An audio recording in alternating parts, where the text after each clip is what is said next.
আইন উপদেষ্টাকে বলতে চাই, আপনারা ঘরে বসে আছেন, আপনাদের তো উচিত যে চুরি পরে ঘরে বসে থাকা। যদি এখানে থার্ড ওয়ার্ল্ড ওয়ার হয়ে যায়, যদি হাদি ভাইয়ের ইনসাফ কায়েম না হয়, আমরা এখান থেকে যাব না। আমাদেরকে যদি এক মাসও থাকতে হয়, এই রাজপথে আমরা থাকবো, আমরা নড়ছি না। ফ্যাসিবাদের চাহাবাগ না ইনসাফ, চাহাবাগ না ইনসাফ, আমার ভাই কবরে। যারা শুধু এই মাইকে যেই কথা হচ্ছে সেই কথা তারা পালন করতেছে, আর আপনারা তাদেরকে মব স্টার বলেন, থাপড়াইয়া দাঁত ফেলাইয়া দেব। প্রিয় ভাইয়েরা, এই শান্তিপূর্ণ প্রোগ্রাম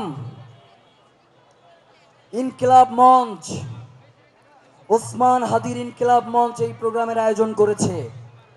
এইখানে কোনো বিশৃঙ্খল জনতা নাই, এইখানে বাংলাদেশের স্বাধীনতাকামী শান্তিপ্রিয় জনতা অবস্থান নিয়েছে।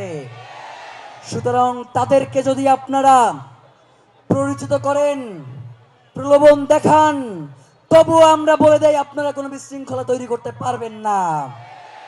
গতকাল থেকে নয়, ওসমান হাদিকে গুলি করবার পর থেকেই বিভিন্ন জায়গায় আপনারা মবের সৃষ্টি করেছেন, কিন্তু ওসমান হাদিকে কি আপনারা নাই করতে পেরেছেন?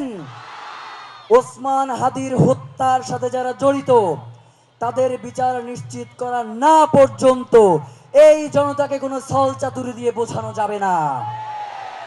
প্রিয় ভাইয়েরা, গতকাল থেকে আমরা অনুরোধ করতেছিলাম, উপদেষ্টা যারা রয়েছেন আপনাদেরকে অনুরোধ করছিলাম যে আপনারা আসেন, এখানে এসে জনতার সাথে কথা বলেন। আপনারা আসেন নাই, এরপরে আইসা পাও ধরলেও কোনো কাজ হবে না। জনতার সাথে ফাইজলামি করেন, এই জনতা যদি চায় যমুনায় থাকতে পারবেন না, এই জনতা যদি চায় সংসদ ভবনে যাইতে পারবেন না, এই জনতা যদি চায় ক্যান্টনমেন্টে থাইকাও পার পাবেন না। প্রিয় ভাইয়েরা, জুলাই পরবর্তী সময়ে যারা আমাদের ভাইদেরকে হত্যা করেছে তাদেরকে কারা জামিন দিয়েছে আমরা জানি।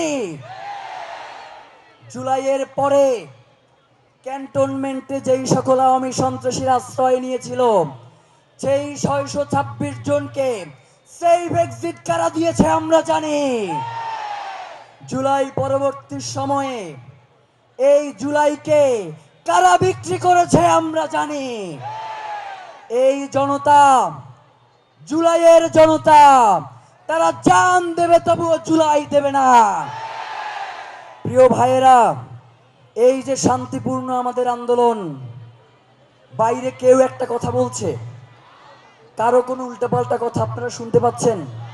হাজার হাজার মানুষ শান্তিপূর্ণভাবে এই শীতের মধ্যে রাস্তায় বসে আছে, আর আলিশান অফিসে এসির মধ্যে বসে থেকে যারা মনে করেন বাংলাদেশ আপনাদের কথা শুনবে, বাংলাদেশ আপনাদের কথা শুনবে না।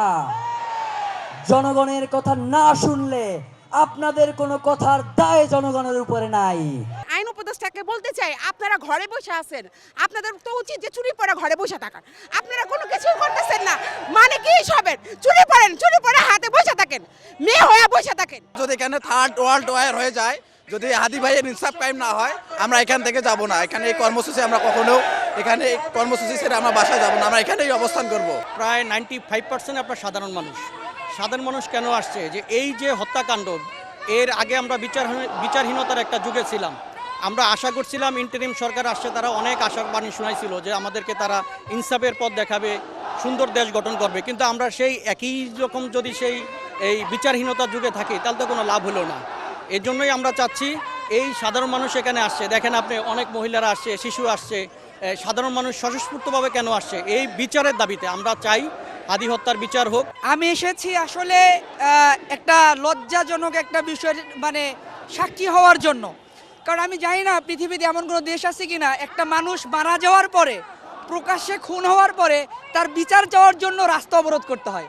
আমি জানি না পৃথিবীতে এমন কোনো দেশ আছে কিনা, যদি থেকে থাকে তাহলে সেটা আমাদের বাংলাদেশ, যেই দেশে কিনা একটা মানুষ প্রকাশ্যে খুন হওয়ার পর সেটা বিচারের জন্য রাস্তা অবরোধ করে দিনের পর দিন রাস্তায় পড়ে থাকতে হয়। এটার জন্য লজ্জার এবং দুঃখের আর কিছু হতে পারে না। আমি এতটুকুই বলবো ইন্টারিমকে যে এই লজ্জার এই ইতিহাস কিন্তু থেকে যাবে। 100 বছর পর মানুষ এই ইতিহাস মনে রাখবে যে হাদি হত্যার বিচারের জন্য আন্দোলন করতে হয়েছিল। এই জন্য এই আন্দোলনকে যেন দীর্ঘায়িত না করতে হয়। আমি ইন্টারিমকে বলবো দ্রুত এর বিচার সম্পন্ন করুন। একজন বীর শ্রেষ্ঠ শহীদ, তার জানা যায় পৃথিবীর ইতিহাসে, মানে বাংলাদেশের গত 200 বছরের ইতিহাসে প্রায় 10 লাখ মানুষ হয়েছে। এমন একজন মানুষের মানে বিচার আমরা মানে পাওয়ার জন্য আমাদেরকে যুদ্ধ করতে হচ্ছে, আন্দোলন করতে হচ্ছে। তাহলে আপনি বুঝেন সাধারণ মানুষ যারা ইতিপূর্বে হত্যায় শিকার হয়েছে, জুলাই বিপ্লবী যারা হত্যায় শিকার হয়েছে, তাদের বিচার আমরা কীভাবে আশা করতে পারি? এটা কোনোভাবেই সম্ভব না। আমি সুস্পষ্ট ভাষায়, আমি দ্ব্যর্থহীন কণ্ঠে বাংলাদেশ সরকারকে আমি বলতে চাই, আপনারা যদি হাদির মতো বীরশ্রেষ্ঠ সন্তানদের বিচার এ দেশে অনতিবিলম্বে করতে ব্যর্থ হন, মনে রাখবেন খুব শীঘ্রই আপনারাও ওই হাদি খুনিদের, আধিপত্যবাদীদের টার্গেটে আপনারা শিকার হবেন। হাদি ভাই একদিন বলেছিল যে আমাকে যদি মেরেও ফেলা হয় তাহলে আপনারা অন্তত বিচারটা করেন। তো সেই বিচারের জন্য আমি এখানে আসছি, এই বিচারের দাবি জানাতে। এবং সে যে একটা ওসিয়ত করে গেছে, এটা প্রতিটা মুসলমানদের জন্য পালন করা অবশ্য কর্তব্য।